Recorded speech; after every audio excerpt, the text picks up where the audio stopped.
tey dama doon testé sama xale bu jigéen bi ba xam moom dafa ma bëgg te yàlla tax wala dafa ma bëgg ndax xaalis. dama ko proposé ay mbir yu ñàkk solo mu daal di bañ. xam nga ki nga xam ne mënu laa defal mbir yu ñàkk solo du la defal mbir yi nga xam ne moo gën a am solo.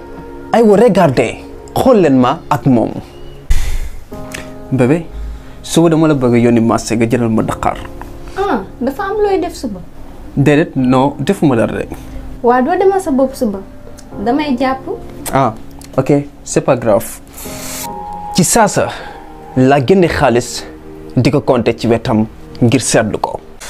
oh fii daa mel ne yoroon naa fi lii de xaalis boo xam ne doyuma ko dara mooy loolu quoi xaalis ba ma ko téeni rek xam naa damay wut ku ma ko may ma xool ñaata la.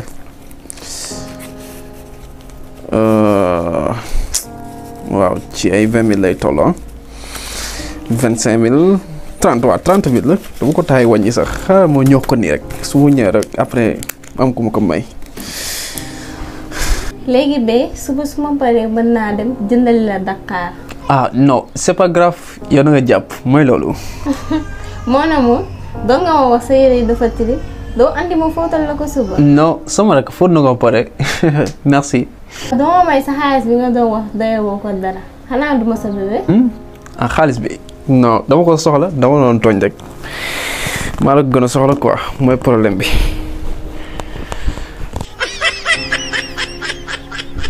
mbokk yi yéen a ko gisandoo kon kii xaalis rek mooy tax mu mën maa defal dara kon li tax mu may topp xaalis bokk na ci.